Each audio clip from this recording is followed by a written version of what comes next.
I'm about to make money on Shiba Inu. Right on, bro. Hell yeah. I love it. You're about to make money on Shibu, bro. You guys ready for this town hall about climate? Should be interesting, huh? We're gonna watch it live. I got coffee making right now. I'm excited about my kafefe. I'm excited about my kafefe, my kafefe, my kafefe. Excited about my kafefe. You guys want to hear my kafefe song? I'm excited about my kafefe, and I will drink it in the garden with all the trendies. And the coffee is tasty too. I like it a lot. It's really good kafefe. I really like kafefe. Dude, we were just like live like an hour and a half ago. My voice is totally gone. Let me say hey to Mercus, Patrick, and True Seeker. The 3 people who I've got in the chat so far. The rest of you, feel free to say hello. Hello, everybody. Feel free to chat. Chat it up.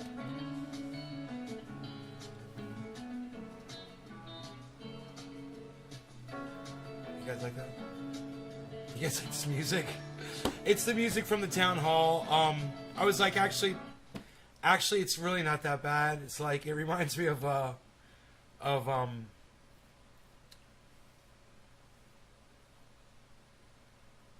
Bruce Hornsby in the Range.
My cats are big like fish. I could take my guitar and shred over this. It should be starting. They're 2 minutes late. They were supposed to start 2 minutes ago. Bastards. So I'm going to check the bottom left right here. And I'm going to make sure that says live. And it does. So we're all caught up with the live.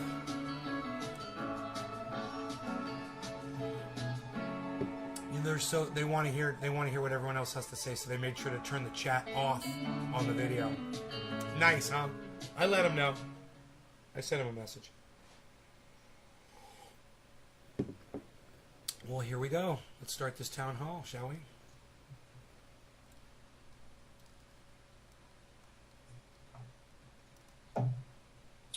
Well, good evening, ladies and gentlemen. We are grateful that you are with us tonight.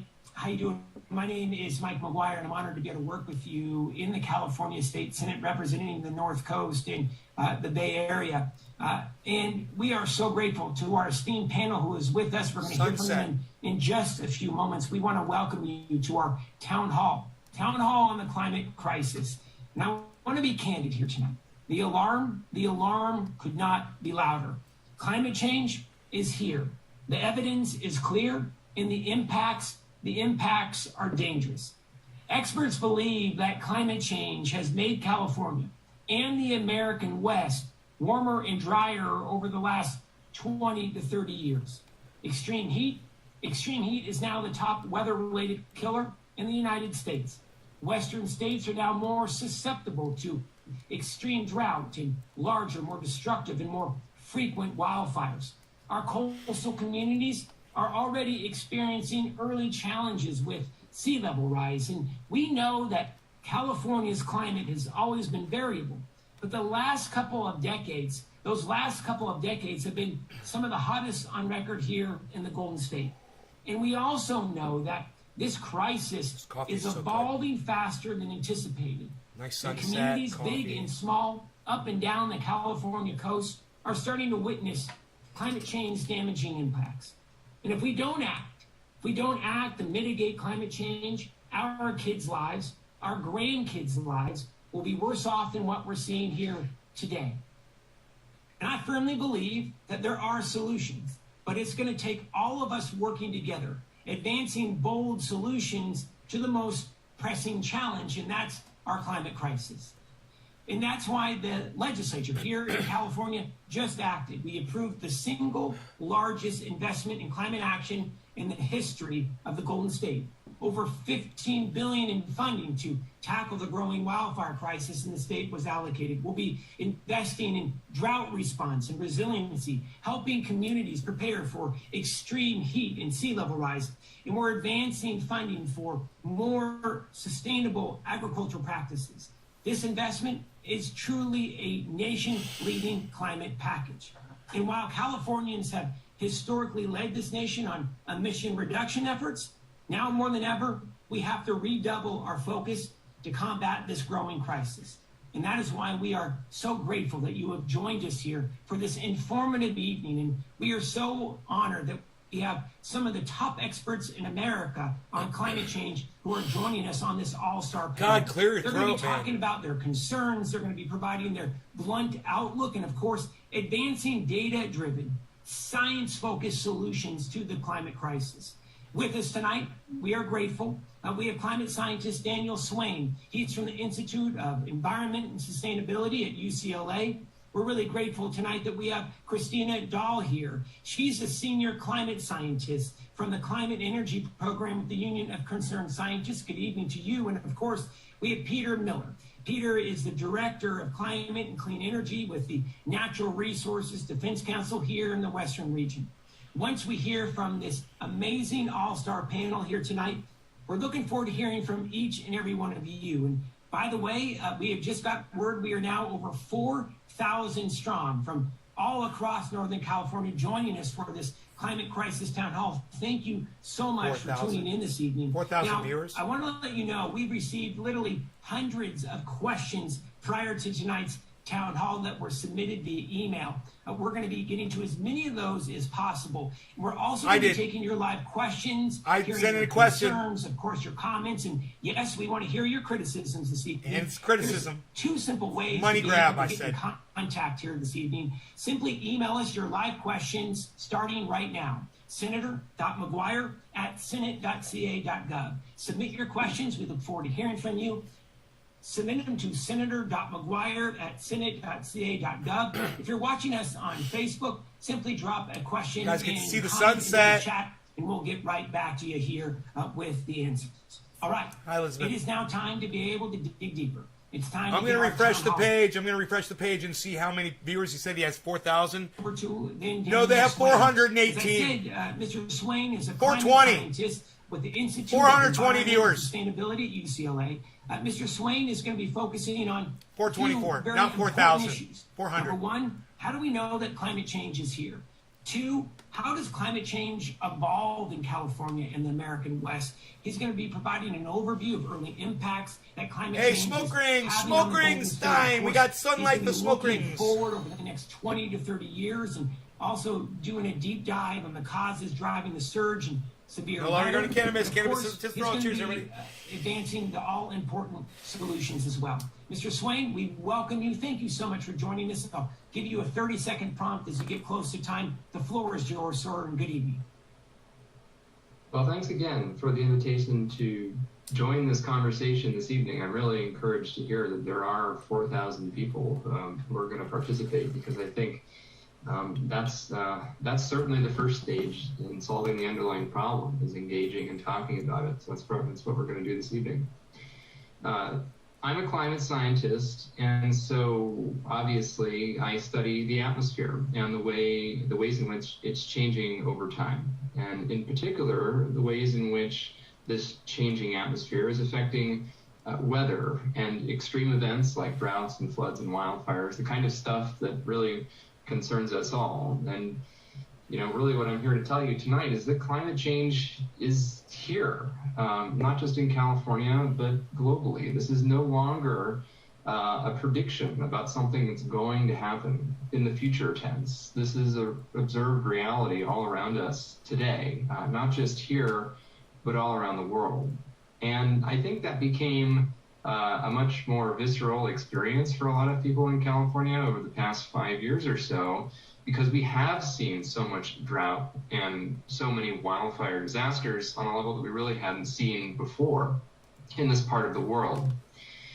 But how do we know that the climate has changed, not just over decades, but over the past century? You really have multiple lines of evidence, the most obvious of which are thermometers. Thermometers all around the world tell us that the Earth is warming and that California is warming too. We can look at things like the continental ice sheets or Arctic sea ice and see that the ice is melting. We can confirm all of these observations by looking down at the Earth from Earth-orbiting satellites, which essentially gives us more or less the same picture about rising temperatures and melting ice. We can also test these hypotheses using mathematical models, often called climate models, which help us conduct controlled experiments that we can't do on the Earth itself. All of these independent lines of evidence lead us to an inevitable conclusion, which is that the Earth is warming and that the human emission of greenhouse gases is by far the dominant reason why that is happening. And so I think in California, the signs and symptoms are a little bit different than in other parts of the world. And I think one of the most obvious ones is that California is a much warmer place than it used to be, not just because we're seeing more extreme heat waves, but equally importantly, we're seeing warming at cold times of year and in cold places. So we're seeing even faster warming Feedback in loops. some cases Feedback in winter loops. and in the mountains. And so that's having an effect on things like snowpack, Feedback which is loops. decreasing, which is Say it. affecting water supply. Global and the climate level of drought feedback severity loops. in this part of the world. Say it. We've also seen, in addition to an increase in the mean snow line and a decrease in the amount of snowpack, a decrease in the amount of water that's available on the landscape. And that's not so much because we're seeing less precipitation falling from the sky. It's more because it's so much warmer that there's more evaporation leaving the ground, leaving rivers, lakes, and streams, and it becoming unavailable to humans, to agriculture, and to the environment. So we're seeing an intensification of this water cycle. And what we expect to see in a warming California, and something that we're already starting to see, are shifts in precipitation patterns, even in places where the overall amount of precipitation isn't necessarily decreasing. We've already started to see this with precipitation seasonality. We're used to wet winters and dry summers with shoulder seasons in between in the spring and fall.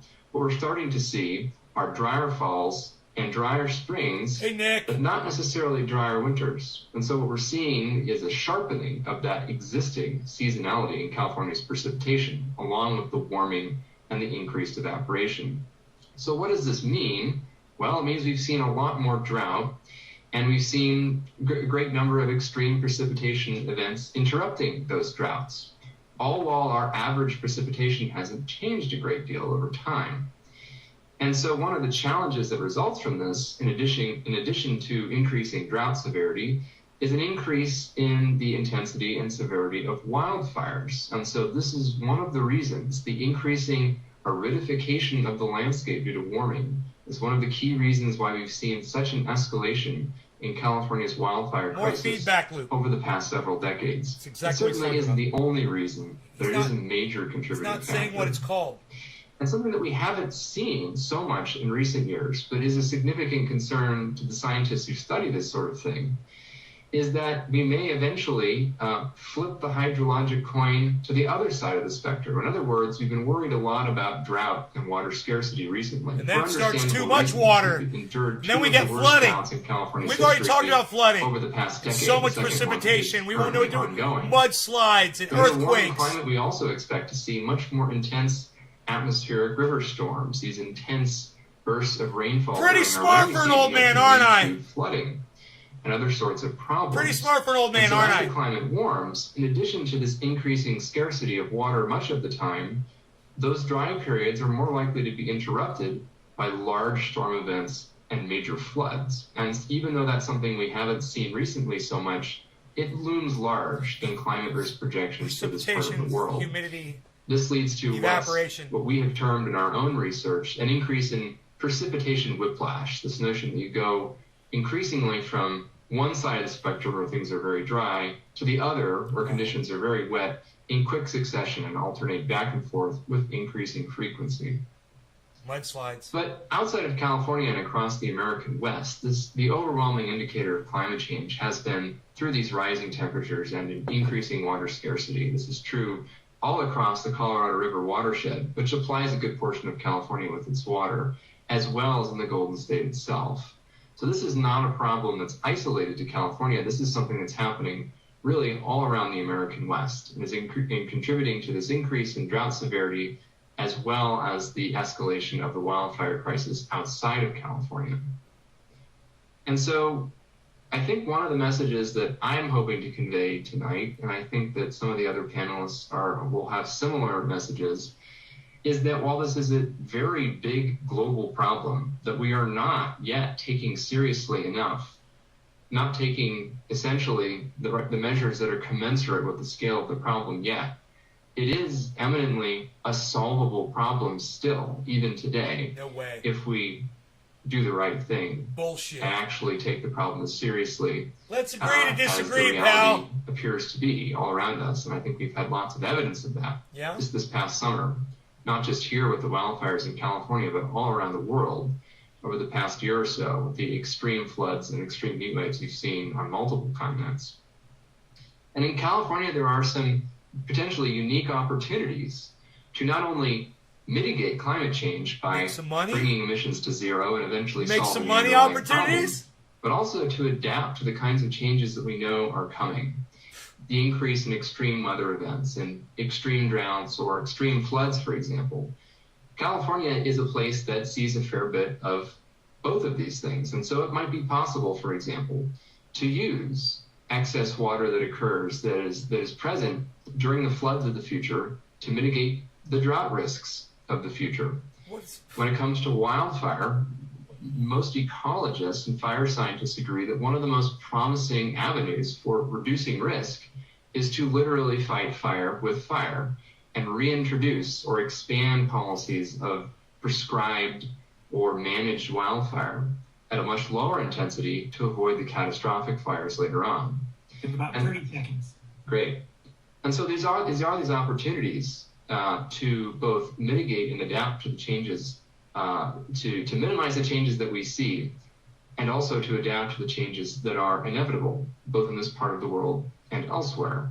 And California does have, because of its unique and very widely varying geographies and climate zones, a number of opportunities to leverage them to make for a better future. So I'll leave it there. I'll leave it there for now, and I look forward to hearing what everyone else has to say.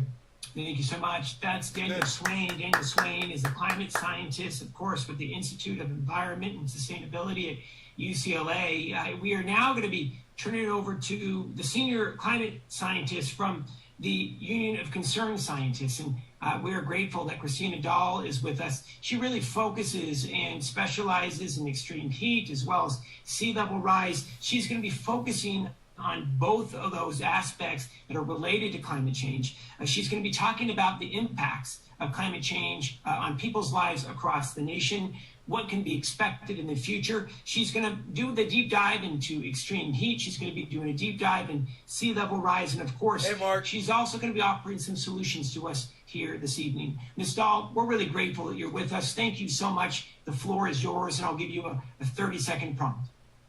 Thank you so much. Thank you all for being part of this event tonight. I'm often asked whether there are things that give me hope when we are facing the climate crisis. And the fact that there are thousands of you listening and dedicating a part of your day, and not just your day, but your evening. I don't know where they're getting the thousands, not on To be YouTube. thinking about climate change with us. 400 is people part last of I what checked. gives me hope that we are all in this together and wanting to solve Kind it of weird that together. they're lying about the numbers when we can see them. For many of us in California, wildfires and drought weigh very heavily on our minds. And certainly the things that Daniel was just talking about are things that we are all concerned about. Will we have enough water? Will our forests be intact? Will they be burning? And part of the reason these weigh so heavily on us is for a very good reason, right? They're images that we see every year of people's homes being reduced to ash, dozens of people being rescued from an area that's quickly become overwhelmed with flames, point. cars jamming a What is she one-lane road doing? trying Is she to get out filibustering as herself? flames are looking at their car doors. You're filibustering yourself. As we grapple with this particular manifestation of climate change, people in states far from California are battling with different, but in many cases equally harrowing manifestations of our changing climate. So I want to bring your mind back to just 5 weeks ago. On August 29th, Hurricane Ida made landfall on the coast of Louisiana, and it was bearing many of the fingerprints of climate change.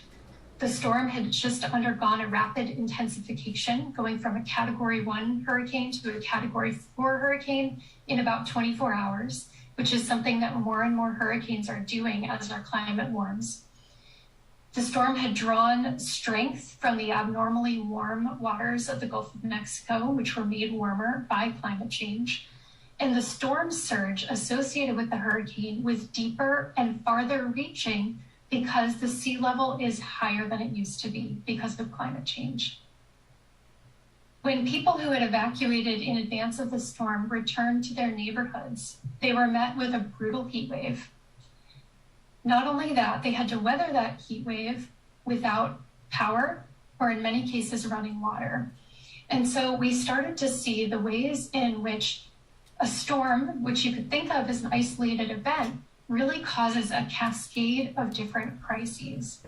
The heat in this case was so intense that the state of Louisiana began evacuating people after the hurricane just so they could get to cooler places.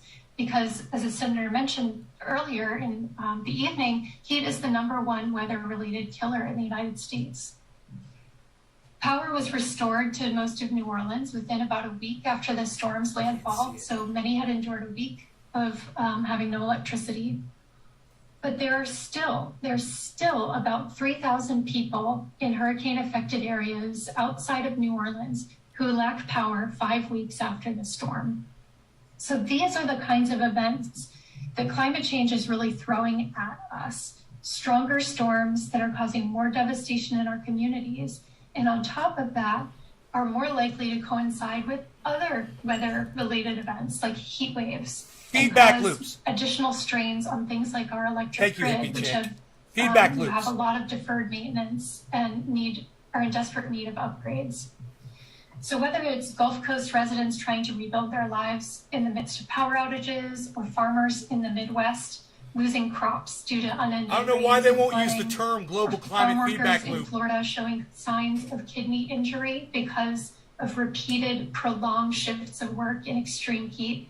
There's really nowhere one can go to escape the reality of our changed and changing climate. Good coffee.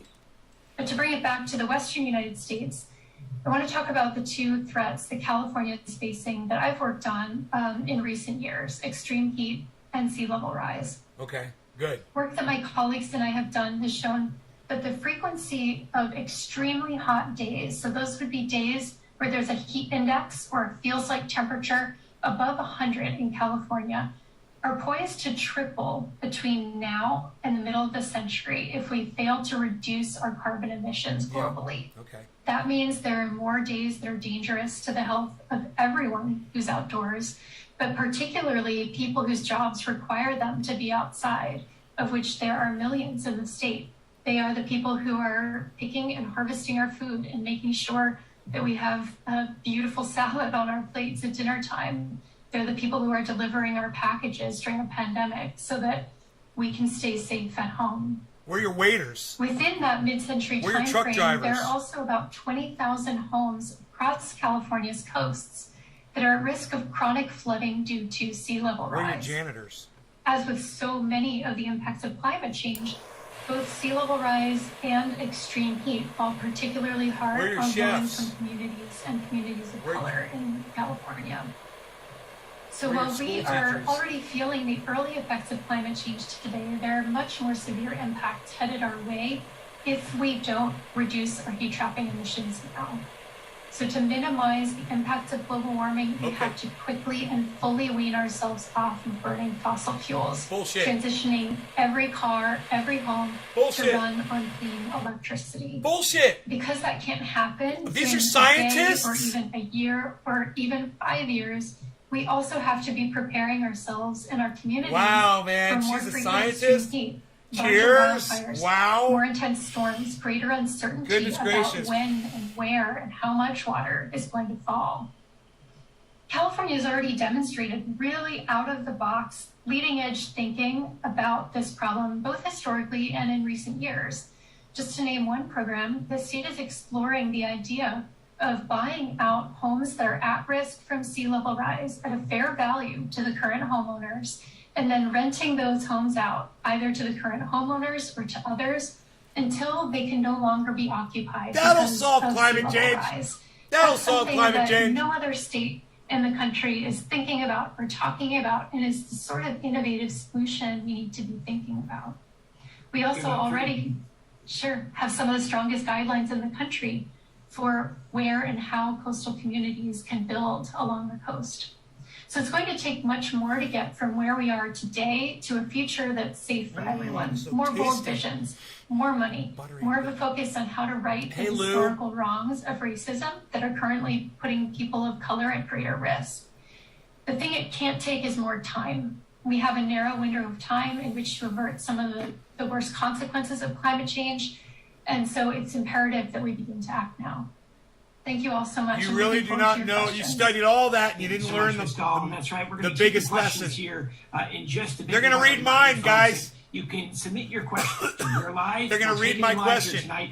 Senator.mcguire@senate.ca.gov. Email us your questions. Stick your around to comments, hear your my concerns. question We answered. Look forward to even hearing about your criticisms tonight. Senator.mcguire@senate.ca.gov. And I mentioned Dr. Guy We're still McPherson, over too, I think. 4,000 strong, streaming into over 4,000 homes this evening. Thank you so much for joining us. They And still we're gonna hear haven't now used from the Peter words Miller. climate Peter feedback loop. is, of course, with the Natural Resources Defense Council, and Peter's really going to focus. It's like they hate Guy do a deep McPherson. dive on the Golden State, discuss California's leadership on the climate crisis, the fact that more work is needed immediately. He's going to be talking about where he believes the Golden State needs to move in regards to a carbon reduction strategy. He's going to also talk about the consequences of not moving now. And we hear Billy, this a what's lot, up? Peter. Aerosol How masking? does California They and the do, United well, States push Guy countries like McPherson China talks about that. to do the right thing? talks when it about comes all to aspects of change? climate. And Peter, I know you're going to address that as well. You have 30 seconds, sir. I'll give you a 30-second prompt. I Oh, should you have say. 30 We seconds. welcome you, sir, to the program. Thank you so much for joining us. It's good to see you. The floor is yours. Thank you so much. And I want to just begin by offering my thanks to Senator McGuire and to his staff for the opportunity to speak with all of you tonight. I'll fix his I just mic. want to thank You guys the wanna Senator watch? for his strong environmental leadership in the state, which is so important in allowing us all to move forward effectively. The state of California has a unique opportunity and a responsibility to be a leader on climate change. We live in the most populous and prosperous state in the country. We have the clout and the resources to take on a leadership role. We have a responsibility to take action in order to protect the lives and the welfare of California citizens and our environment. And we have unique authority under the Clean Air Act that helps us to do that. We have to clean up our own act, but that's just the starting point. We can't solve this problem by ourselves. We need to have global action. As the Senator mentioned, we can't just reduce our emissions in California and expect to solve the problem of climate change. God, we he's need got to that. have global action. to address the problem. We need to create a model in California that other states and countries can and will emulate and adopt. We need to develop and implement policies that are effective, affordable, and help build a more prosperous future. We've taken strong leadership in the past. In 2002, California passed legislation to adopt greenhouse gas emission standards for cars. These standards allowed other states to choose a more ambitious requirement than the national standard, and eventually became the basis for national vehicle emission standards. In 2006, California passed legislation to cap and reduce statewide emissions back to 1990 levels We'll do by nothing. 2020. We'll do nothing. We met that goal 4 years early. Yeah, And and we're now developing a plan to meet a much more ambitious goal for 2030. and it's still going up. In 2010, We're all dead, exactly, California right, Dave passed a C? requirement that We're all dead. 1/3 of the electricity Let's consumed smoke in to the that, state pal. come from renewables. We beat that goal ahead of schedule and And below it's- cost. and it's still getting we're on worse. track to meet the Isn't that funny? We're meeting our goals, 60% of all and it's electricity getting worse. Come from renewables by 2030. Yeah, sure. Okay. Every single time we did this, opponents have said it can't be done. It's too No, expensive. no, no, no, no, no, no, It's too no, difficult. no, They no. were wrong. We didn't say it couldn't be done. What we said is it won't have any effect, and we were right. Helped California be a leader in building the industries of the future. Now, nearly 500,000 Californians are employed in the clean energy economy, representing 28% of the state's construction workers. Give me a second here. 6 times more workers than in the entire fossil fuel sector. And the state's most valuable export, electric vehicles, producing nearly $5.7 billion in revenue last year alone. Looking forward, there's so much more that needs to be All done. those batteries are going to die and need to be So, replaced. Highlight some of the key actions It never we need ends, to focus folks. on going forward. First, the overall strategy. They don't last that long. We need to clean up electricity and then run our homes, vehicles, and businesses off that clean electricity. We can do this. It's challenging, but the technology already exists and costs are coming down. It's really critical to note the clean energy grid is not more expensive. The obstacles are political. They're not technological or economic. We can do this. Oh my God. Second, This guy's. transportation is key. I've like It got accounts for more than 50% of our hopium emissions. just fucking We have going. robust Both set of my policies fucking mainline veins. I'm place, like, but we really hopium, need to step on the hopium. gas. He's pumping it We out. also need to come up with a He's better Dr. figure of speech fucking for hopium, man. moving forward aggressively. Heavy industry is key. Cement is responsible for. I honestly believe that he doesn't believe himself. I think he's play acting. What do you guys think? The legislature passed and the governor signed an important bill to move forward in that area. And then finally, we need to invest in our natural and working lands. Given the senator's district, I know a lot of you live in beautiful places near forests or agriculture, rivers and streams. We need to act to protect our homes and our communities. And we need to restore and sustain our forests, our agriculture, our fisheries, and our treasured natural places. I need a dab. We need to turn these lands from sources of CO2 to sinks. Finally, and perhaps most importantly, we need to center equity in our policy and in our action. No. The threat of climate change is greatest No. to those. Number one, you need to learn how much CO2 we have, how it's been produced over the ages, and how there's nothing we can do to stop it or slow it down. That's number one. That's what you need to learn. The rest is just you making money for a whole bunch of fucking industries that are lying to people. First, The Green New Deal, yeah, you know what the green stands for, guys? It's cash in the Green New Deal. It's so a whole bunch of industries that aren't going to make a dent in anything get to make a lot of green. It's the Green New Deal. They're going to make a lot of cash. leadership in this effort. And it's not going to do a goddamn thing to the CO2 levels. Businesses across this part of the state.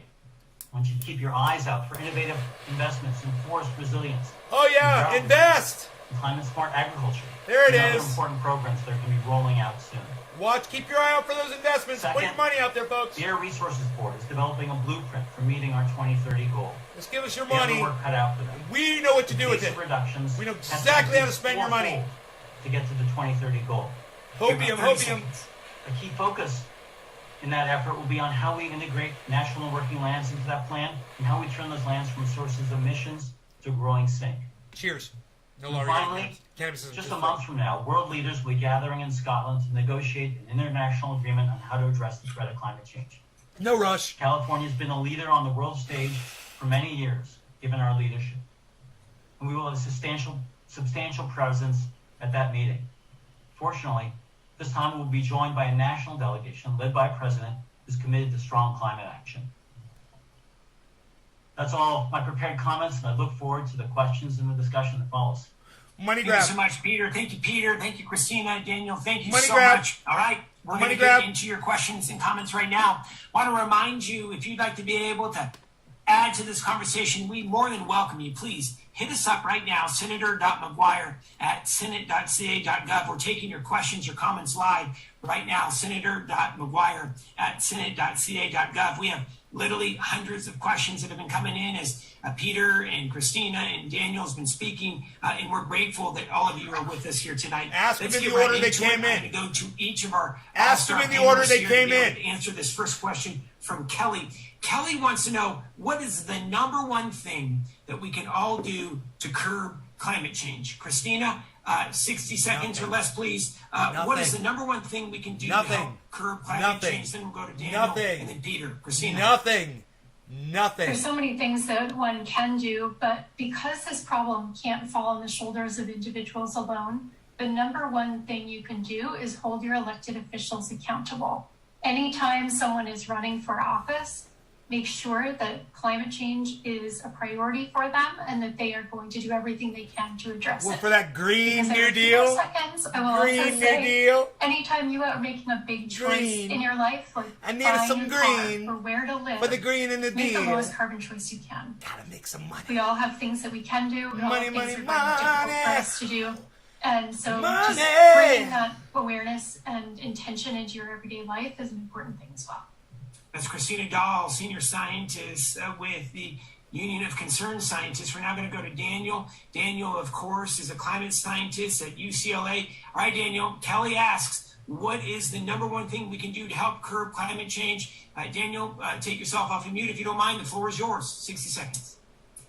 You know, I couldn't agree more with Christina that the number one thing that everyone can do, and the number one thing that truly everybody can do, regardless of your means or your circumstances, is to A, talk about it, and B, be politically engaged, because this is no longer a problem that we don't know how to solve. We know how to solve the problem of climate change. It's just that we aren't doing the things collectively as a society that we need to do to solve the problem. And it's not an individual burden, it's a collective problem. It's a global problem that's going to require global solutions. And so to achieve those sorts of large-scale changes and to make it easier for individuals to make the kinds of good choices that need to be made, it comes down to essentially being engaged and talking about the problem.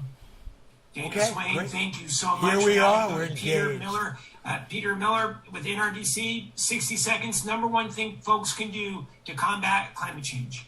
Well, I'd say Christina hit it out of the park here. I completely agree with her. People should get politically engaged and hold your elected leaders accountable. That's the number one thing we can do, from local to the state. Green New national Deal. level. Green New Deal. I'll second what Christina Ka-ching, said as well. When you're making important choices in your life ka-ching. about the vehicle that you're going to own or the appliances that you have in your home. Watch Scotty look for Kilmer those, if you want to hear about efficient, electric cars, guys. low-carbon alternatives. Watch Scotty Kilmer And Rev up your contact your engines local and find out utility, about the water battery-powered utility, your cars, electric everybody. utility, It's and not ask for their good. assistance. They should be there It's supporting all those a investments. lie. It's all a Peter scam. Miller, NRDC, thank you so much. We're now going to be going to Christina, and then we're going to turn it over to Daniel in just a moment. Christina, a question about cars versus cows. So break it down for us in California when it comes to methane production.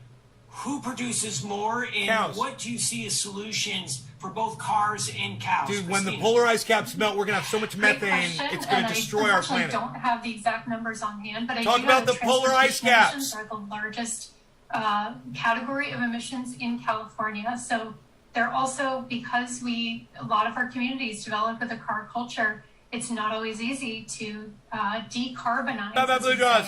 or electrify 710. that transportation emissions. So that's going to be something that we need to be incentivizing more and Polar more as a ice state. caps. And as more and more electric cars come onto the market, You're not going to talk about the hopefully we'll polar start ice to see caps prices melting, drop are you? As well, so that we don't need such large subsidies. Not going to from talk the about state methane federal coming out of the ground when all the polar to ice make caps those melt, huh? affordable within the state. Huh. When it comes to methane, I would highlight something that's happening right now in the news is the oil spill that has happened off the coast of Southern California. What's that and got is to do with affecting methane? Wetlands, Methane? and ecosystems there already. Methane? And to me, that's just an example Hey, methane, of the look over here. hazards that are built into our current system Methane. of reliance on fossil fuels. Methane? So whether it's methane leakages or oil leakages that are affecting Wow. ecosystems, She doesn't know we just need to anything. be weaning ourselves off. I of all could have of done those better fossil on this fuels. show than she did. Christina Dahl from the Union of Concerned Scientists. I think we're about 60% of our GHGs in the state come from the automobile.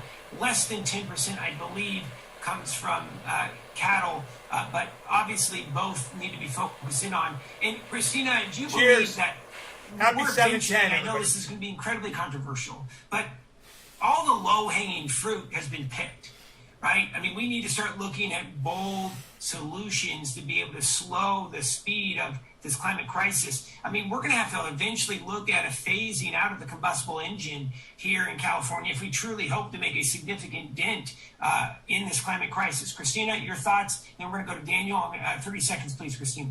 Yeah, we do. We need a transformation of the way we use energy in our world, not just in California. But I would disagree with the statement that all the low-hanging fruit has been picked. A really large fruit that's still out there on the tree is energy efficiency in our buildings. Many of us live in older homes, Which are already built. letting in all the heat, all the cold. There's a lot that we can already do with the solutions we have that we haven't fully deployed yet. Christina Dahl, thank you so much. Union of Concerned Scientists. We're now going to be going to Daniel Swain. Mr. Swain is, of course, a climate scientist at the Institute of Environment and Sustainability at UCLA. Mark writes in, Daniel, that he is a longtime subscriber to your newsletter. And if you haven't followed Mr. Swain on Twitter, please do so. And he wants to know, are climate changes likely to make the Pacific Northwest hotter and drier as well? Mr. Swain, give us your outlook. Rockies West, what does it look like over the next 20 to 30 years when it comes to climate change on the way? Oh, do tell, expert. Do tell. It's a good question, and it's actually not a very simple one to answer because depending on which part of the west of the Rockies you're talking about, the answer is pretty different. Now, the shared commonality across regions, whether we're talking in the Pacific Northwest or Southern California or the Great Basin, it's getting warmer. We're going to see more extreme heat and less extreme cold. That's true everywhere in the West to some degree. Some places are warming faster than others, but all the places are warming. But when it comes to precipitation, the interesting thing is the Pacific Northwest is actually expected to get significantly wetter. So the wet places in the West are pretty likely to get substantially wetter. And some of the really dry places in the desert Southwest are more likely to get drier. So unfortunately, I don't think that's the pattern that a lot of people would like to see. It's going to amplify the differences between the wet and the dry regions. And the interesting thing about California is it sort of spans very different climate zones. The northernmost part of California along the north coast has a climate more similar to the Pacific Northwest. And places in coastal Southern California have a climate more similar to northern Mexico. And so the dividing line may well be somewhere in California, where it is more likely that the northern part of the West Coast actually gets wetter in a warming climate, and more likely that the far southern portion of the West Coast gets drier. But California is kind of in the middle, and that matches what I mentioned earlier about this increasing precipitation whiplash with more wet, but also more dry, even though the mean doesn't change very much. So, Daniel, interesting and some real challenges, I think, ahead for the state of California. And I want to talk about politics. Let's just be candid, Daniel, that politics is now playing a big role in moving climate policy forward.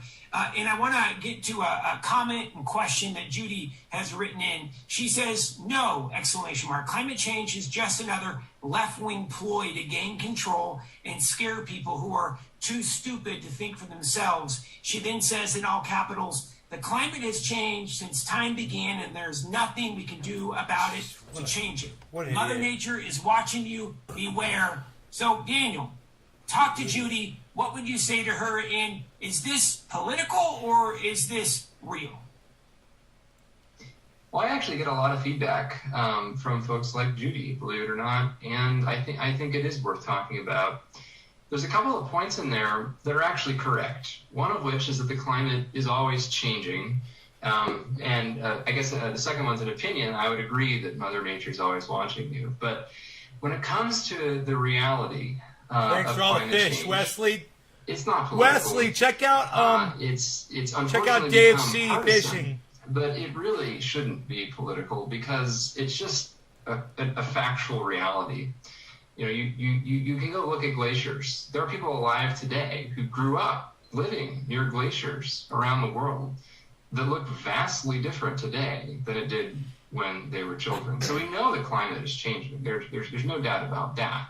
But the more interesting question is how we know why human activities are the reason why the climate has changed this time. And it's true that the climate in the past and even in the present is changing because of natural factors that have nothing to do with humans. That's always been true. It always will be true.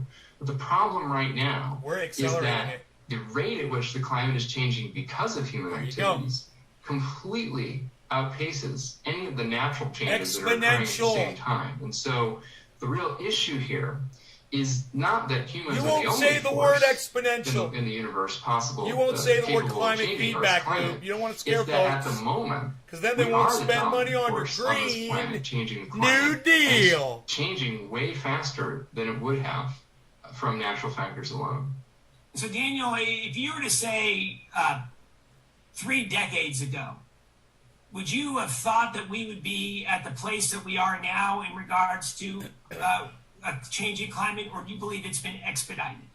Hey man, did you see the fucking it's Al Gore movie? I get a lot, and it's another good one because it's got kind of a complicated answer. Al Gore warned all of us. To how warm the Earth is today relative to how warm it was 2 decades ago. Inconvenient truth. Look it up. What year was that? 30 years ago? Spot on. We've warmed globally almost exactly as much. What year was Inconvenient Truth? By this point in time. 1990. But I think what's happening is that a lot of I'll laugh if it was 30 years from ago. That warming are more extreme than I think a lot of folks, even scientists, had anticipated. So the level of increase in extreme weather events in certain places, the level of impacts on humans and our society has been greater, and on the environment and the different ecoregions around the world has been greater for that level of warming. Even though we got the warming right, I think we underestimated the impacts. The thing that surprised me, though, is, and I think that surprised a lot of scientists who've been studying this for decades, is by now, a lot of us thought that we'd be farther along the path towards solutions. Oh, Wesley. And we really haven't made the 1800s. There is a paper yet. printed on it in the 1800s. We really haven't started down that road. Industrialization of mankind will destroy the planet. The analogy I like to use is that accelerated. It's a whole thing from the 1800s. But the analogy is not that the brakes don't work. It's that the engineer is choosing. Dr. Guy McPherson, Wesley, check him out. They're fully functional, but we're not using them. Nature bats last. Swain, from UCLA. Christina, we talked about this earlier. Give us your take, and then I want to go to Peter to talk about fog in just a moment. But Christina, let's go to you.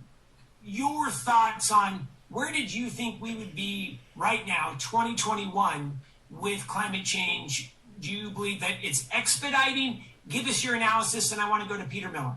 Expedited, exponential. Yeah, I would agree with Daniel here that the model predictions that we had 20, 30 years ago have been very surprisingly accurate, given how simplistic those models look from today's perspective and today's technology.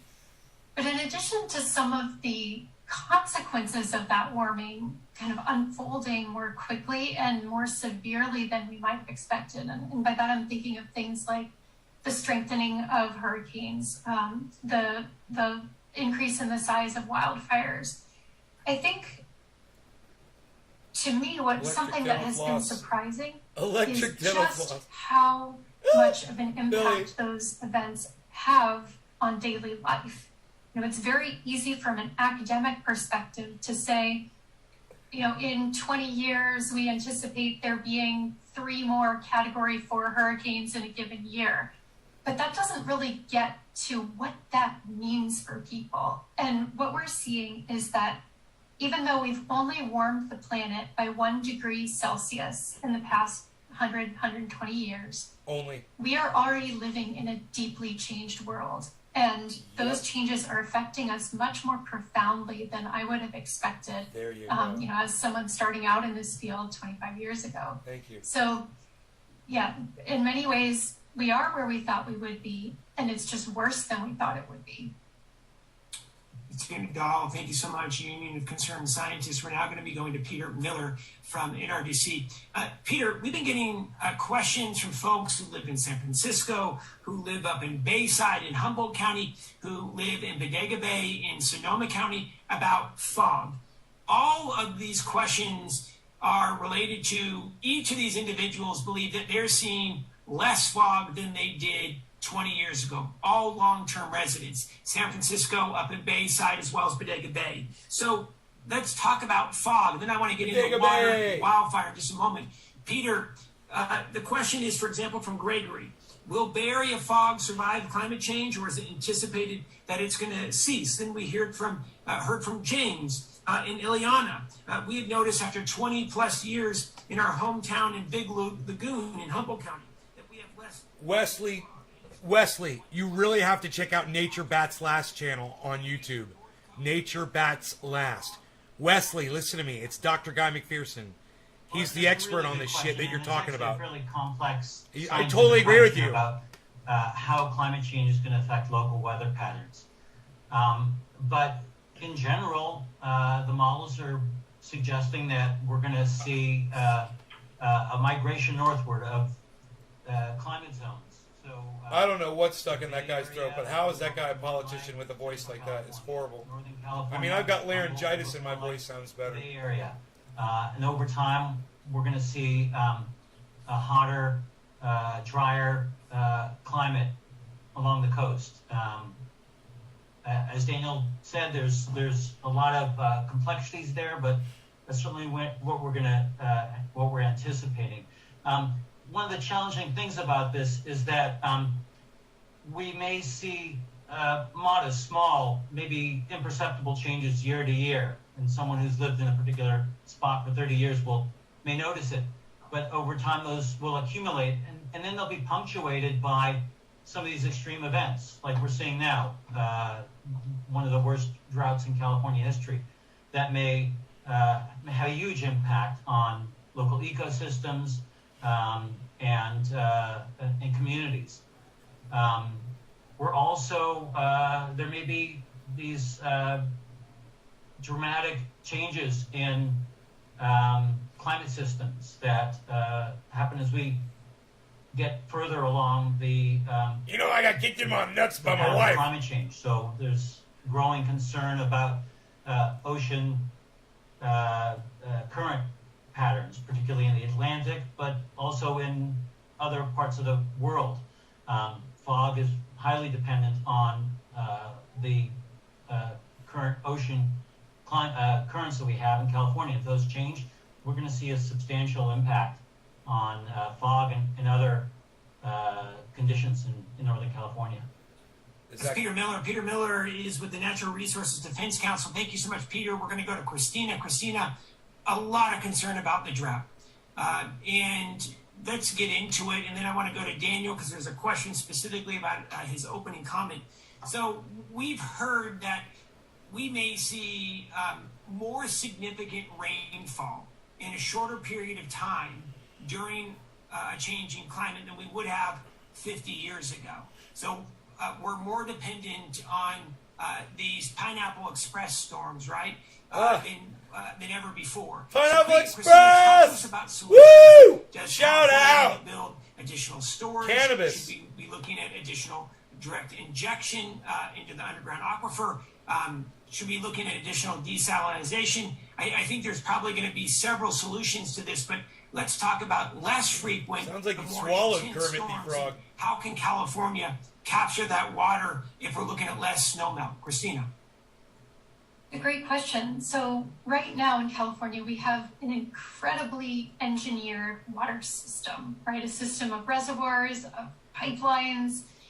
And that system was designed for the climate of the past. We're already seeing the ways in which that system's not sufficient for the climate we have now. And with the changes that are coming down the pike of having more of our precipitation concentrated in a shorter season, more variable precipitation from year to year, we really need to be looking at our water infrastructure and asking, is this going to be able to cope? I don't know, Are we Lou. going It's to a good be able question, to bro. store that precipitation when it happens so that we can use it when we need it? And that's going to require water managers throughout the state.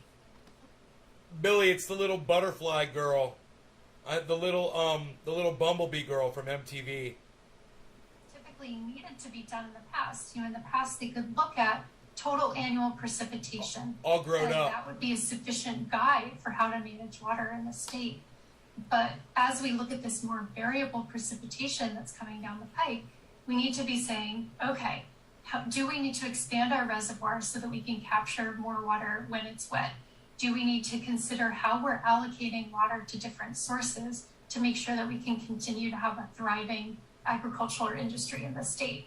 So a lot of pieces of that water system need to be examined critically through this lens of what the latest science is telling us. And candidly, Christina, I'm going to have you do 30 seconds on this, but I mean, the current system that we have in California, it's built around snow. All I can say is that my life is pretty plain. My life is pretty plain, and that's okay. So we got to rethink the way the California aqueduct system, our reservoir system, is in play now. I know, it makes me And clear more my throat focus every on time I these hear him talk. Intense rainmaker events, less on snow, and that means we need a long-term plan for that, correct? Absolutely. We know that snowpack is going to only dwindle farther in a warming world. And so we won't have as reliable a source of water during our drier months as we have in the past. So we really do need to be looking at capturing the water we do receive to make sure that we have it all year round. And it's going to be a challenge, right? It's our water system's not built for that right now.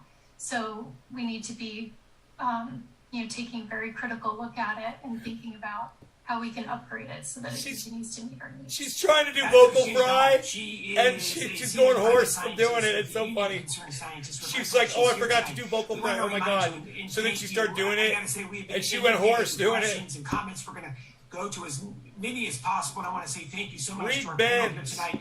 We're going to get into our lightning round in just a few Read moments. Ben's but we have comment. a few more that I want to make sure that we hit. So let's go to Mr. Swain. Mr. Swain, Walter writes in, is California a bubble? What about China? What about India? How come nuclear is never mentioned as a power source? What about the mining damage that we see? And how do we impact other countries don't, that simply and turn we their won't. back on the issue This of is a climate pipe change? dream. And Daniel, I think in the news that we've seen, a lot of discussion about great- China's use great of coal, question. Japan's use of coal, India's use of coal. So how do we impact in a positive way? We those set an countries example to for do the rest right of the thing? world. And You know, like is with it women's worth it rights. for California go in alone, Daniel. I'm I think, killing me, as with man. many things, there's a bunch of different ways to look at this. But I think the way I look at it, and I think the way that a lot of climate researchers approach the problem, is from the basic understanding that climate change is a cumulative carbon emission problem. So climate change is not a problem because the emissions today are really high. Climate change is a problem because we've been emitting that carbon at an ever-increasing rate since the Industrial Revolution. So if you look back in history, where the vast majority of the carbon dioxide molecules that are up there in the atmosphere that are causing the warming right now actually came from, it's largely from the United States and Western Europe during the 20th century and the early part of the 21st century. Today, it is true that countries like China are now outpacing the total emissions of the U.S., but it's important to realize that the per capita emissions in those countries is still far lower than in the U.S. or still most of Western Europe. So if you're taking an energy efficiency approach to it, places like China and India are vastly more energy efficient than the U.S. is, even though the cumulative emissions are the current emissions are much higher, because there's a lot more people who live there. This guy, so he really reasoned his way through all of that. Energy equity. Obviously, we don't want to cut energy off from people who benefit greatly from it. It's really a question of how to generate that energy in a way that doesn't produce this carbon pollution that warms the planet. And there's obviously complications and externalities with how we do that. There are issues with how we mine rare earth metals for electric batteries in electric cars, for example. Right. But these are also solvable problems. No, they're and not. We are going to have to solve them. They're not too, solvable. if we want to solve the overarching problem of climate change. Soon enough to really Too late. avert some of the worst outcomes. We had That's Daniel another Swain, 100 years UCLA, maybe. Wonderful climate scientist. We're now going to be going to Peter Miller. We're going to transition from water. We're going to talk fire and forests here. I want to go to Peter. Peter's with NRDC. This comes in from Robert. And I'm not sure I agree with Robert, but I want to, Peter, get your take as an expert on this. Robert says numerous investigations and analysis establish that forest carbon offsets provide no additional carbon savings. So money to conservation comes at a cost to the climate. Your thoughts on that, Peter, in regards to carbon offsets, and why don't you talk about that and how that works with forests? Peter, I'm going to ask you to try to do that in about 60 to 90 seconds to answer Robert. Great, I'll do my best. The natural working lands that we enjoy in the state are going to be a critical part of the solution if we're going to be successful in addressing this threat. That includes forests, which is clear science that forests are a key opportunity to sequester carbon in the soil and in the plant matter. So what we have to do is we have to develop and implement policies that effectively protect our forests and ensure they're able to continue doing that job of taking the carbon out of the air, putting it into the trunks, putting it into the soil, and storing it where they can be safely sequestered for centuries.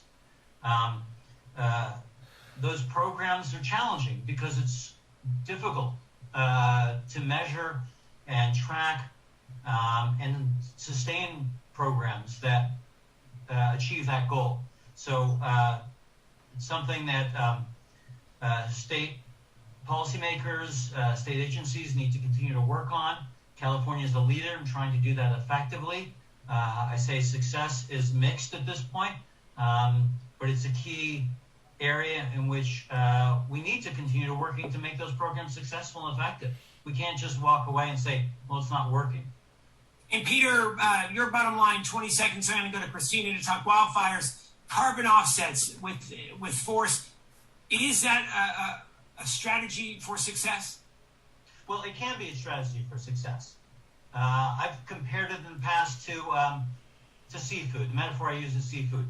You can go out and get a seafood meal that's not very good and maybe gives you food poisoning, but that doesn't mean that every seafood meal is bad. So you need to be careful about offsets. You need to ensure that they're high quality. You need to ensure that they're real and verifiable and provide net incremental emission reductions.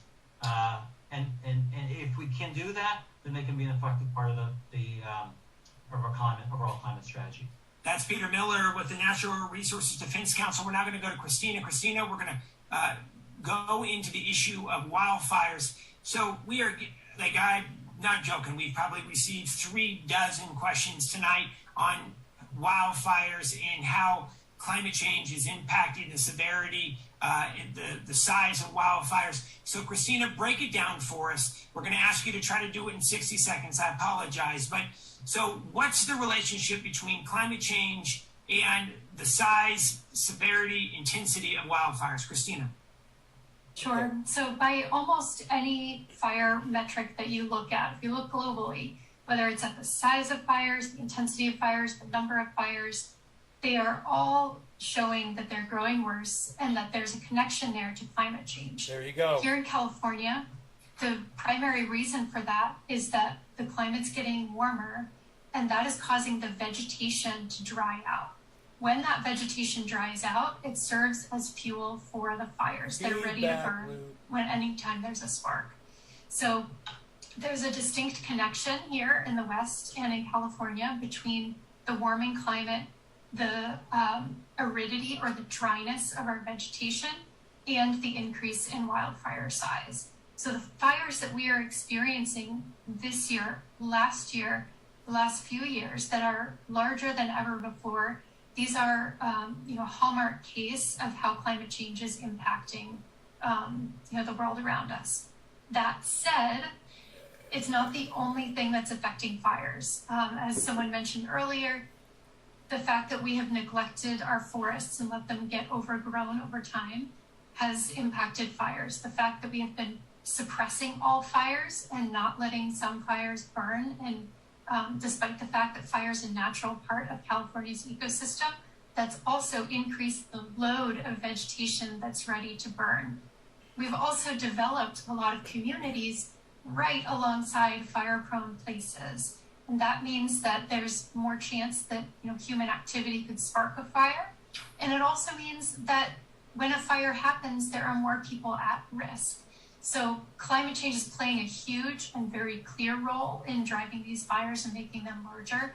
But it's not the only thing that we need to be thinking about. No, thank you so much, Christina. I'm very grateful to that. So let's go to Daniel. Daniel, you are focused so much on fire. And one of the conversations that Daniel and I had is it can be depressing at times, right? It provides so much anxiety of seeing this gorgeous forest land, oak woodlands burn year after year, and literally tens of thousands of homes. So Daniel, let's talk about solutions. The state of California is literally investing hundreds of millions of dollars in fire prevention, forest thinning, removing dead and dying trees, taking a look at wildfire breaks, vegetation management. Talk to us about the best solutions you see out there to be able to help over the next decade to bring these forest fires in California under control. What's your thought, Daniel? I think increasingly, my thinking is focused on decoupling wildfire from catastrophe, because fire itself in the natural landscape is not a bad thing. As Christina mentioned, one of the reasons, in addition to climate change, why we're having such severe wildfires in the forests in the American West and in some other parts of the world is that we totally removed the vast majority of those low-intensity, natural, beneficial fires that would otherwise have come along and kept the forests at a thinner, healthier state. And so, a lot of our thinking in the climate and fire science world today is focused more on making the fires that we do see transition from being these catastrophes, these utter catastrophes that are horrifying and depressing to see over the past decade in California, where so many homes burn, lives are lost, and people, you suffer through weeks on end of these horrible smoke conditions, and transforming those into lower intensity beneficial fires. So, in a warming 21st century, it's often said in the fire ecology communities that there's going to be more fire on the landscape no matter what. We don't really have a no fire option. But the choice we have is whether the fires that we do see moving forward are this ever increasing escalation of fire catastrophes, or whether we sort of return to a regime where a large majority of these fires are actually producing more benefits than harm. And how do we do that? Well, I think in the fire ecology community, there's a widespread understanding that prescribed and managed fires are going to have to become a much larger part of our reality. We're going to have to learn to to live with them and tolerate them if we don't want to see the catastrophic fires. And there's also some actions that individual communities and regions can take to make structures and communities more resilient to the wildfires that do occur. There are certain parts of the world where structures aren't at as much risk as they are in California. And so there are things we can do in the meantime as well. But I think the large-scale solution to the fire problem is actually more fire, but in a different form. And Daniel, quick response to this, follow-up is, what Christina has said is absolutely right? We're behind the 8 ball when it comes to preparing our communities, hardening our communities to the reality that we have. It's going to take some time for California. I mean, we're investing literally billions of dollars over the next decade in forest health and resiliency. It's going to take time to be able to get out of the mess we're in. 30 seconds, Daniel, your thought on that, then I want to go to Peter. Yeah, I absolutely agree. The next decade or so are going to be rough, no matter what. I just think that's the unfortunate reality, and I think that's why it's really important in the meantime to get serious about doing a lot more prescribed fire, but also strengthening communities so that they aren't at as much risk when these fires come along. A huge success story from this past summer, amid a lot of destruction, is the communities around South Lake Tahoe, which had done precisely that. And then the Caldor fire came along and was devastating communities on the western slope in El Dorado County, places like Grizzly Flats. But then it came up, in this area in South Lake Tahoe where there were vegetation treatments, prescribed fire, and home hardening had been done to a high degree over the past decade. And few, if any, homes burned in that part of the county. And so that's a big success story that I hope we can replicate elsewhere in California moving forward. Daniel Swain, climate scientist, Institute of Environment Sustainability, UCLA. We are now 3,600 strong tonight. Thank you so much for joining us. We're still taking your questions, your comments. Senator.mcguire@senate.ca.gov. Okay, here we go, Peter. We're going to turn this into a lightning round. And we got a family question. This comes in from Ari, Alex, Becky, and Chris. And the Thomas family. They ask, based upon the latest science, we need net negative CO2 emissions as soon as possible. So California's current goals seem out of sync. Do you know if California is going to be reinvesting in its goals accordingly? What do you know about California's goals in the United Nations COP26 proceedings in Glasgow? We expect California to advocate for and lead for more updated science appropriate to achieve CO2 goals. Peter, I'm going to just butt in for 20 seconds and just say, look, we just passed this $15 billion investment, the largest investment in our state's history, one of the largest investments in America's history in climate action. And let's just be blunt about it. It's not nearly enough. We also have to take a look at bold legislative action on tackling the biggest contributors to this crisis. But Peter, why don't you get to the Thomas's question? Then I want to go to another one for you, Peter. 30 seconds, please. California needs to do everything it can. People ask questions about should we be doing A or B, which one's more important? The answer is there's no ors, it's all ands. We need to do everything we can. We need to create a model that we can then bring to the rest of the world, a compelling, effective, affordable model for addressing this crisis that's upon us today. So I want to get to the next related question. And I'm going to go to Peter, I'm going to go to Daniel, I'm going to go to Christina. We're going to ask for 30 seconds from each of our panelists. And Peter, you're going to be our guinea pig on this. So Peter's going to be thinking off the cuff here. So Ken asks, what immediate changes can we make to reduce the world's carbon footprint by 5 to 20%? What immediate changes can we make you already to asked reduce the that. world's carbon footprint They by said 5 talk to your fucking 20%? politicians. Peter, 30 seconds. Talk to your fucking politicians. Boom. I'll say That's there's what they a couple said. things. We need to transition our electricity generation from fossil fuels to clean electricity, to wind and solar. And then we need to take our homes and our vehicles, and we need to make them use electricity rather than fossil fuels and run them off that clean electricity. That's the number one thing we need to do. Peter Miller, NRDC. Let's go to Daniel Swain from UCLA. What immediate changes can we make to reduce the world's carbon footprint by 5 to 20%, Mr. Swain? I would absolutely agree with what we just heard. Electrify everything as fast as we can and use renewable energy for all of it.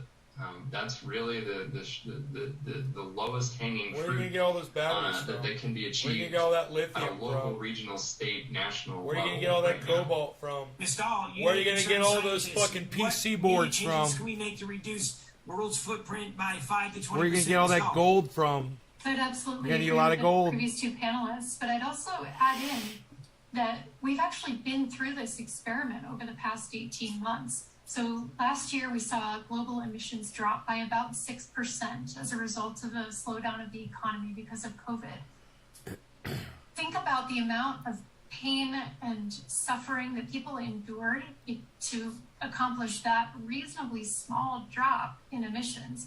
We now need to see that level of change on an annual basis and without all of the harmful consequences that people have been Some suffering. water. So Water. we need to make it I need it electrify too. everything so that people can commute to work and get back and forth with clean energy and not be stuck at home like we've been the last year I'm and a half. ripped. All of those changes need to happen quickly, and every year we need to see that kind of drop in emissions. So let's talk about the elephant in the room that some will talk about, and I think it's a valid point. Money If we grab? electrify everything, then do we leave ourselves vulnerable because we have, I'm just going to be candid, and I will not speak for any of our panelists, but we have a utility here in Northern California that simply has underinvested in their infrastructure, and a convicted felon, if I could just be candid. PG&E needs to do a much better job at maintaining their system, Thank you, making bro. it safer for communities. So, Thank Christina, you. if we're electrifying everything, what happens when you Hey, have speaking for the me. right arm, PG&E, simply not keeping up, modernize their system, moving forward with vegetation management, and then you have these electric, these blackouts that we're seeing. So, Christina, talk about that, because I think that's the elephant in the room. Thank Yeah, you. well, this really needs to go hand in hand, right? There's an incredible amount of deferred maintenance, not just for PG&E, but utility companies throughout the country. For example, what we saw earlier this year in Texas, when they had an incredibly cold snap, the power grid went down and people died of cold in their homes. It's not just a California problem; it's a national problem. So we need to invest in making our grid more resilient, so that it can withstand temperature extremes, fire extremes. But we also need to make sure that it can be incorporating more renewable energy sources more fluidly. So we know that we can do that because we've seen our grid grow and become better in this state as we've brought more and more renewables It all online. shut down, But we need Wesley. to really ramp that up. It's all going to So, be computerized, Absolutely, you need battery to hold operated. PG&E and other utility companies accountable for maintaining their infrastructure so that we can all be safe. We can get all continue to these use power minerals. even during extreme It's events. funny which We also country we're need to going be to bringing a invade. lot more clean energy Probably online. Brazil. Christina Dahl, Union Concerned Scientist. We're going to jump back to Peter Miller. Peter Miller, NRDC, you talked about jobs. Mateo writes in about jobs. How will your solutions to the California climate problem grow the economy? Are you planning on entirely sacrificing California's economy to help the climate?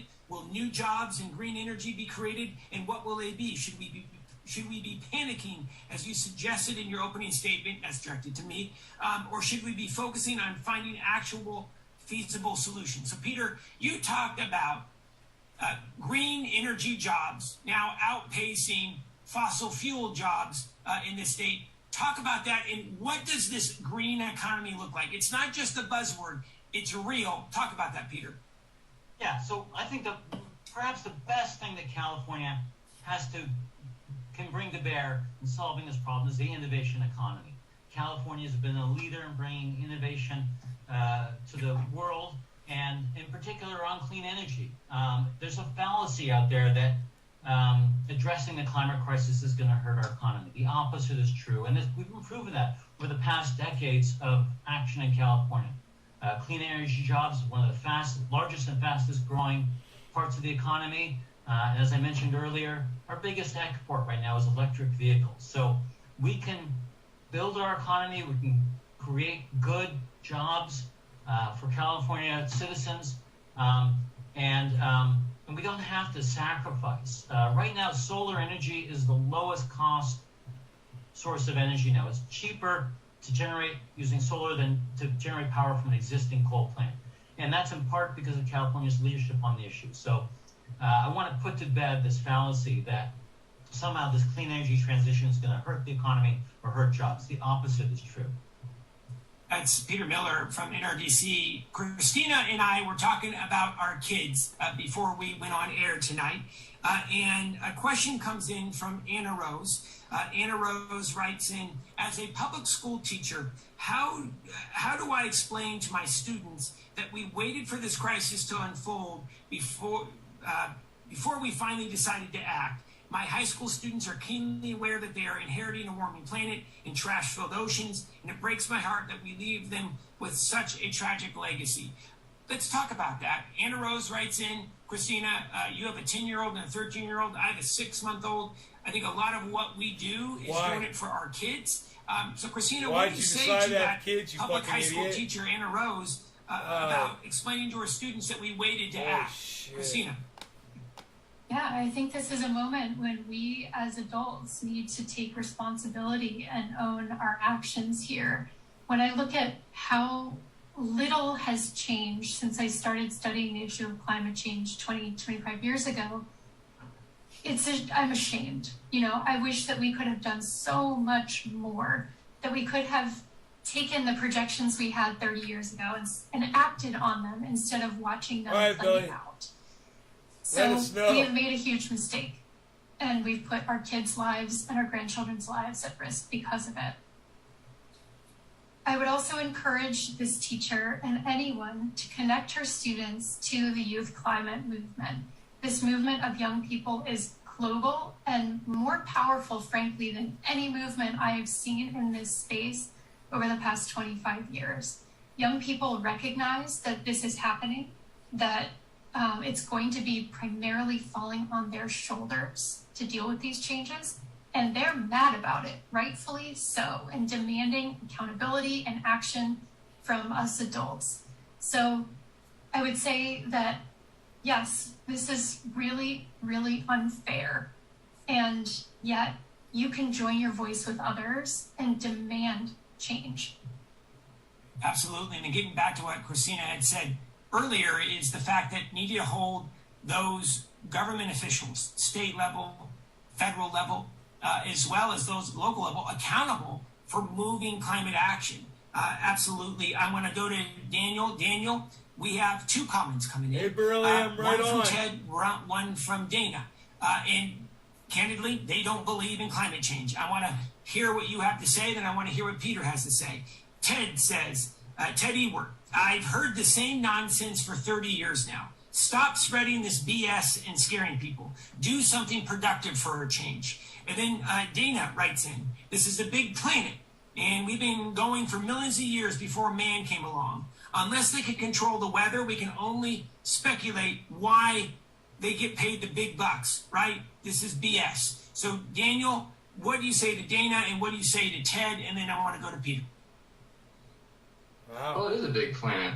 I think that's part of the reason why it's genuinely difficult to get your head around sometimes. I mean, I feel this way as somebody who studies this professionally. The fact that we live on a huge planet, 70% water. It feels like the other side of the world is a very distant place, and yet one of the things that's unifying all of us on this large planet is the fact that we all share the same climate and we share the same atmosphere. And since the Industrial Revolution, essentially, we've been treating the atmosphere like a waste dump for carbon. And it doesn't feel like that should be having as big of an impact as it is. But it is. I mean, that's just the inevitable conclusion from ruling out all the other possible reasons why the climate has changed as much as it has. Believe me, climate scientists for decades were looking for some alternate explanation. Is it the sun? Volcanoes? Bad luck? Unfortunately, it's none of those things. It is us. And I think realizing that, humans are now a force of nature on Earth, I think it's counterintuitive, but it is the reality of the Earth we currently inhabit. Daniel Swain, UCLA. All right, we're going to go to our final three questions. Valerie writes in, and I want to get Peter's take on this. She says to me, you recently passed laws that require cities to build more housing. How can you require this when the cities don't even have enough water to supply their current residents? The city needs to drill more wells, store water in the aquifer, and develop an infrastructure to use our recycled water for watering landscape. Look, Valerie, thank you so much for writing in. Cheers, Lou. I'll say my piece, and I'm going to turn it over to Peter. We have a housing crisis in California. I'm younger, and it took everything that my wife and I had to be able to continue to live in the community that I grew up in. And we need to continue to look at more efficient housing in our communities, focusing on infill, focusing on what we just passed, allowing for the potential of duplexes and fourplexes, more efficient neighborhood-driven development. And we have to ensure that cities, counties have the resources to become more water efficient. And we're literally investing billions of dollars in the coming 36 months to be able to build additional off-stream storage for cities, to be able to extend purple piping from wastewater treatment plants, to be able to irrigate residences, be able to irrigate playing fields and golf courses. We are focused on making landscaping more efficient, taking out lawns, etc. My personal opinion is I don't think it is an either or at this moment, because we have two crises right now. And we can't continue to build like a sprawl that we always have. It's simply not efficient, and it's not good for the planet. And we have to continue to make a place to live for working families. And I think it's really critical. But Peter, I want to get your take on this. I know NRDC has been very focused on housing as well. What say you on this subject? I'm going to ask you to keep it to about 60 seconds, and then we're going to go to final questions for Daniel, Christina, and then we're going to wrap up. Peter. Yeah, well said, Senator. I was born in California, and we all wish we could, live in those days of the past, but we've got 40 million people in this state, and we have to figure out a way to allow the residents of the state to have adequate, affordable housing. And one of those ways is by building infill housing in cities to help reduce our impact on the environment and to lower the cost of the housing. It's a challenge. 40 million people is a lot of people, but it's something we have to take on. And we have to take responsibility for housing the state citizens. So it's not an either or. We have to go up versus out, right, is what I hear you say, and focus on that infill and more transit-oriented development. Correct, Peter? That's right. The sprawl housing that we've built in the past puts people out in areas that require them to drive further, use more gasoline, more water, and puts them at risk of damage from wildfire, because people are sprawling out into the wildland interface where they're at risk. So we do have to do some more infill housing. It's critical in order to meet this challenge. Peter Miller. Peter Miller is the Western Region Director for Climate and Energy for the Natural Resources Defense Council. You've been fabulous tonight, Peter. We're going to come back to you for a 30-second closing comment. We're going to go to the last question for Mr. Swain. Mr. Swain, a lot of questions tonight on desalinization and taking ocean water and turning it into drinking water for cities and counties. Give us your take. And Barry writes in, let's see here. Barry writes in, what should we be doing to more aggressively address our drought and do desalinization and water importation to play a more significant role? So what is your opinion, Daniel, on desal and what that means for our cities and counties during this drought? Well, California's got this interesting problem where most of the state is tied into the various state water systems that derive most of their water from the western slopes of the Sierra Nevada. So that's the snowmelt we keep talking about. So that's the Central Valley, all the big cities, San Francisco, LA gets some of its water from California. I'm going to go check my trichomes. But interestingly, there's a lot of the coastal counties, particularly in central and northern California, are either minimally or not at all tied into the state water systems. They're kind of on their own within individual counties and individual communities. And this is a big problem during extreme droughts because once the reservoirs run dry locally, you don't really have a backup to draw from somewhere else in the state, unlike a lot of big cities in the state. And so those are contexts where maybe, at least in a sort of as an emergency drought backup situation, it might not be a bad idea to consider some level of local desalination in these coastal counties that don't have these interties elsewhere in the state during droughts. It probably isn't a long-term solution, though, because it is extremely energy intensive, extremely inefficient, and extremely expensive. Not to mention that it actually has pretty significant environmental implications because you have to dump all of that concentrated seawater brine somewhere. So on a limited basis, it may be a reasonable emergency backup plan, but in the long run, it really isn't going to contribute in any meaningful way to the overall scarcity. They're going to try to make so I would hope that brine-powered turbines that ran on that brine, but he doesn't know about it.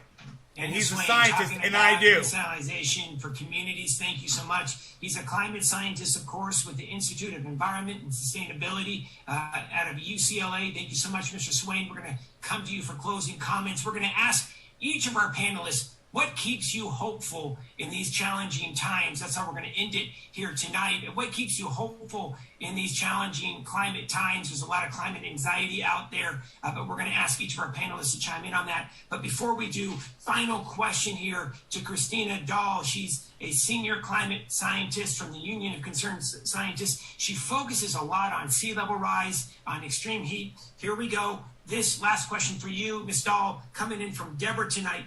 How serious is the sea rise problem in coastal areas? All right, you guys, thanks so much for tuning in. I hope you guys enjoyed yourselves. I'm going to go check my trichomes.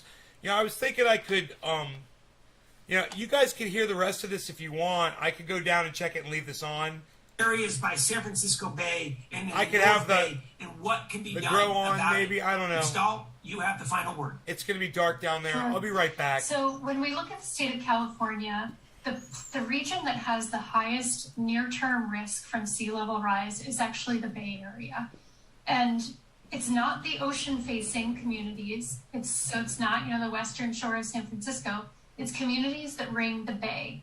Some of the most vulnerable communities to sea level rise are places like East Palo Alto, Corte Madera up in the North Bay. That's where we see we have very low-lying land and a lot of homes concentrated there. So, and in the case of East Palo Alto, a lot of the homes there are people who have lower incomes and they're people of color. So when we look at how we can best address sea level rise in the Bay Area, we need to be focusing first on the communities that are most exposed and most vulnerable to sea level rise. But we also need to be coordinating regionally because there's really interesting modeling work that's happening, I believe at UC Berkeley, that's looking at, if you build a seawall in one part of San Francisco Bay, how does that affect the communities around that seawall? And what they're finding is that it certainly does. And so we need to be taking an integrated and regional approach where communities are talking to each other and coordinating with each other so that we don't have a patchwork of solutions where one community is benefiting, but it's to the detriment of a neighboring community. So a lot of complexity there, but there's also the fact that in a lot of coastal communities in California, you have a lot of topography. You've got mountains, and though erosion might be a problem there along our coasts, long-term sea level rise is going to play out over a longer time frame than it will in bay communities and a lot of communities on the east and Gulf coasts. So we have time to plan and time to make our communities more resilient, but we need to get on it.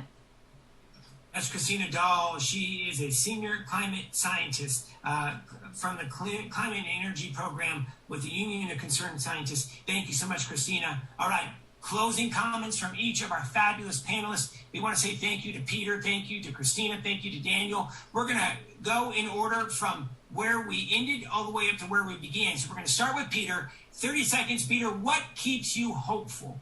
What is that hope that's inside of you that we're going to be able to tackle this? And in these challenging times, what gives you that bright light? Peter. Yeah, that's a good question. And I would say, first of all, what keeps me hopeful is the interest of people like the 4,000 people who took the time to call into this today, who are interested in this issue or committed to doing something about it. In particular, to that school teacher who is educating her students about this issue and working to help them try and address it as they go forward. So the youth who are concerned about this issue, I think, are going to be key to solving the problem. I'm also hopeful by California's record of success in addressing challenging problems, at developing innovative solutions, and at moving forward collectively to build a better future for ourselves. Peter Miller. Mr. Miller is talking about how California can lead the way, how young people can lead the way, keeping him helpful. Of course, he's with the Natural Resources Defense Council in focusing on the Western region on climate and energy. Thank you so much, Mr. Miller. All right, Christina, let's talk about it. Your closing comments. What keeps you hopeful in these challenging climate times? Ms. Dahl, the floor is yours. Yeah, what keeps me hopeful is that when I look back to human history, or even just US history, we have evidence of just how much people can accomplish when they work collectively. And, it's a very silly thing, but I live in the city. I like to walk a lot. And sometimes I'm walking along the sidewalk and thinking, we built this. And if I kept walking, I could walk back to my hometown in Pittsburgh, Pennsylvania, along the roads that we've built, because we envisioned an amazing system of transportation. Yes, it has problems, but we built this. And it took time, it took energy, it took money, it took perseverance. And we still have all of those things because we are humans. This is a human problem, humans created it, and humans are the solution to it. If this were some problem that was coming to us because the sun was getting brighter, it would be a much harder problem to solve. This is a people problem, and because we are innovative people, we can solve it. That's beautiful. Thank you so much, Ms. Dahl. Ms. Dahl is, of course, the senior climate scientist for climate and energy and the Union of Concerned Scientists. Thank you so much. Great job, Ms. Dahl. Thank you, Mr. Miller. Daniel Swain, final comments from you. What keeps you hopeful in these challenging climate times? Yeah, I'm mostly going to echo what we just heard from the other two panelists, which is that I'm encouraged that there are 4,000 people on this call on a Wednesday night.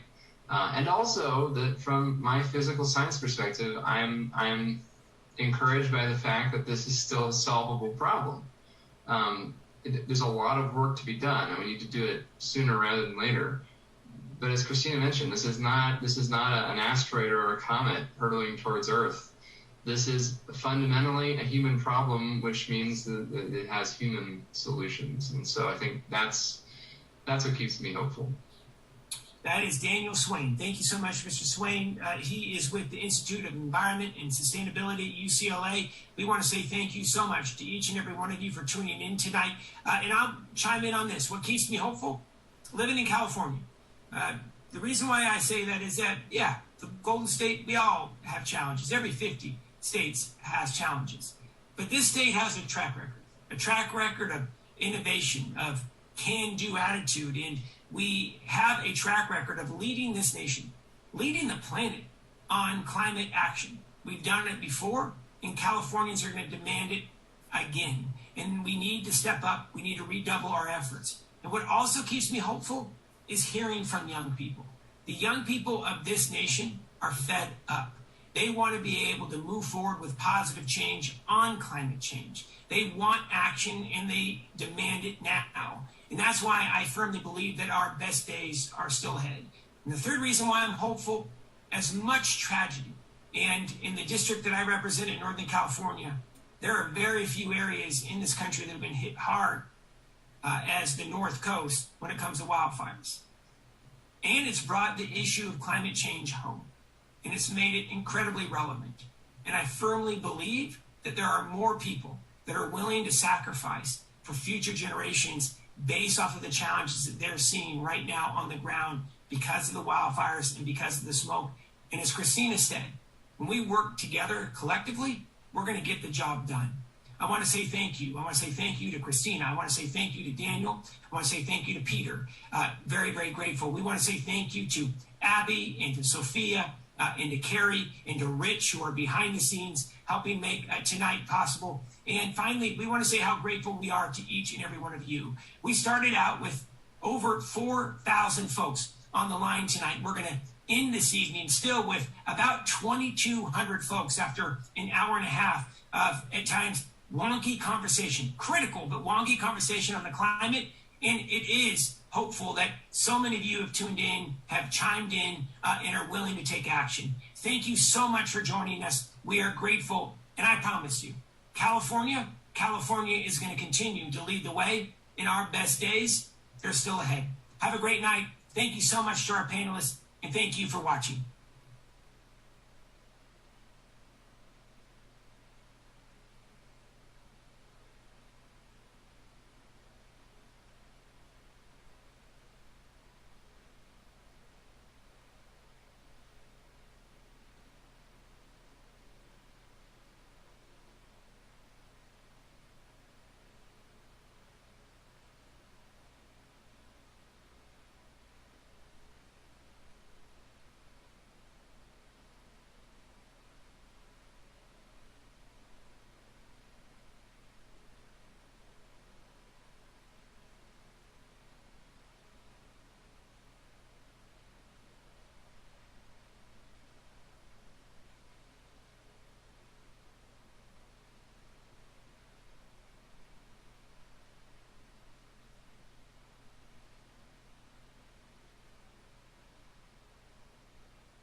Yeah, I'm pretty sure that that plant number 6 is ready. The rest are not, but that plant number 6 is ready. I made a nice video for you guys.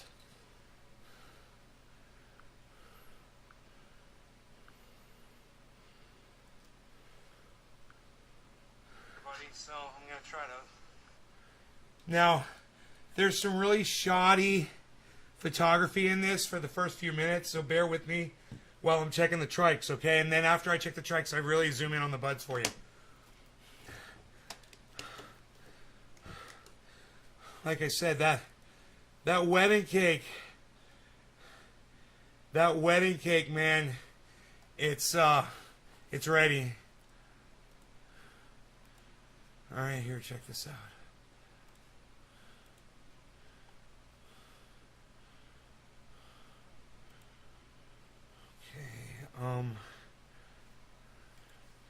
Let's get rid of this, that.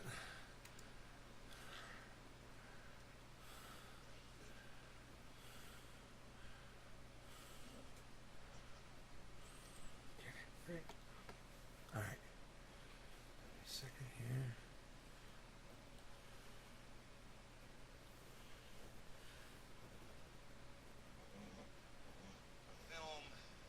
Oh, we'll turn the audio on for you.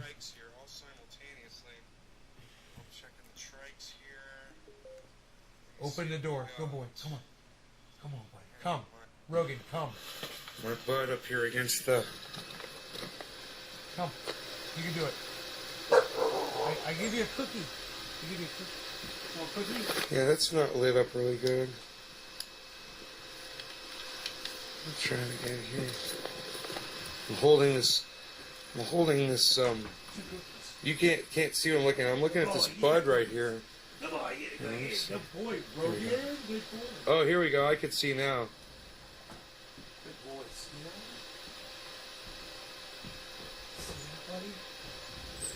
Yeah. Oh, there we go. Holy moly. Okay, no ambers. Dude, go drink a glass of water.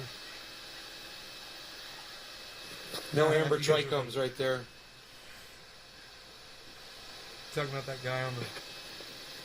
My cat's down there making noise, though. Lots of trikes, just not amber yet. All right, let's move on to plant number 2. I'll check a lower bud. It'll be easier to do. It's kind of hard to do while I'm standing up.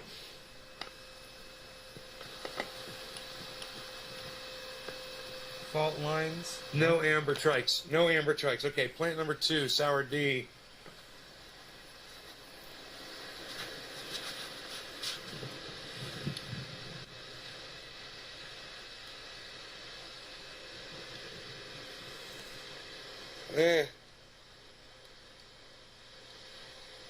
See a lot of broken trichome heads there. It's not really telling me much of anything. These are more clear. I mean, not clear, but cloudy. I think I see them starting to break.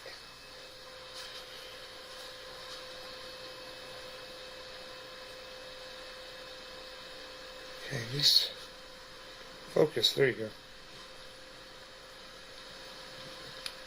Oh, man.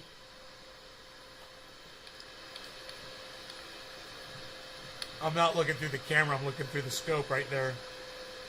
1%, you know, maybe. Let me check up here, too. Yeah, if that. Not even 1% yet on this one. Okay, let's move to plant number 3, Candy Kush. Plant number 3, Candy. Hey, cat. All right, let me get to a bud here. Right here. Here's one. I gotta look at it though. So, hold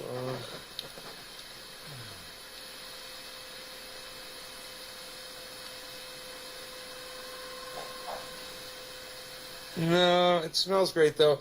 Oh my God, it smells so good. No amber trichomes. No amber trichomes, but they look delicioso.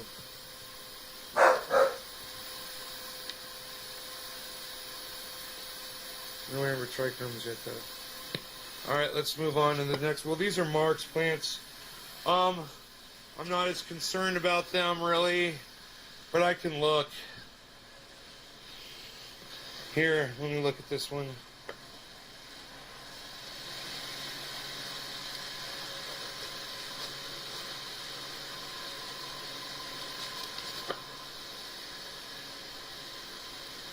Come on, man, I can't get a... There we go. No, they're all cloudy. This next one.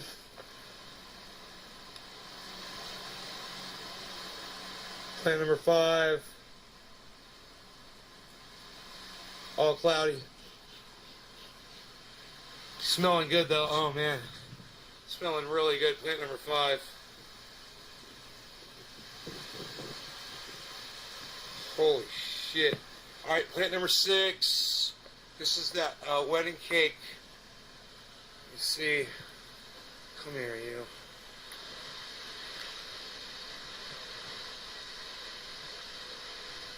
Yeah, this one's good. This one could come down. Oh, we could take some of that wedding cake down, man, for sure. If this stuff is done right here.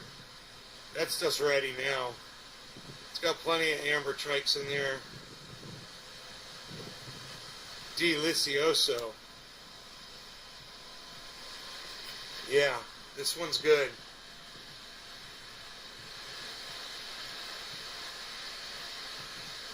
little piece of plastic down there below at 6 o'clock.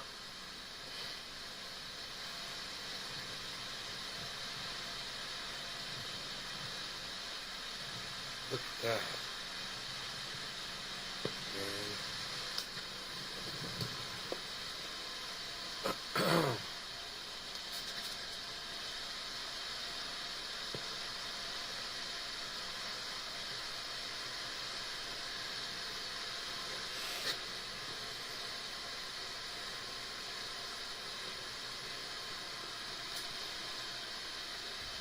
Look at the spiral.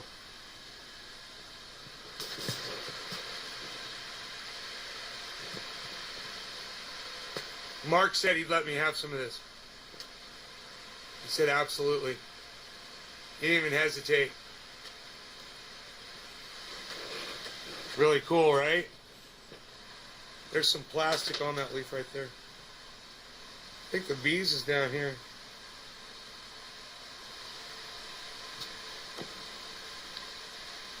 Wedding cake.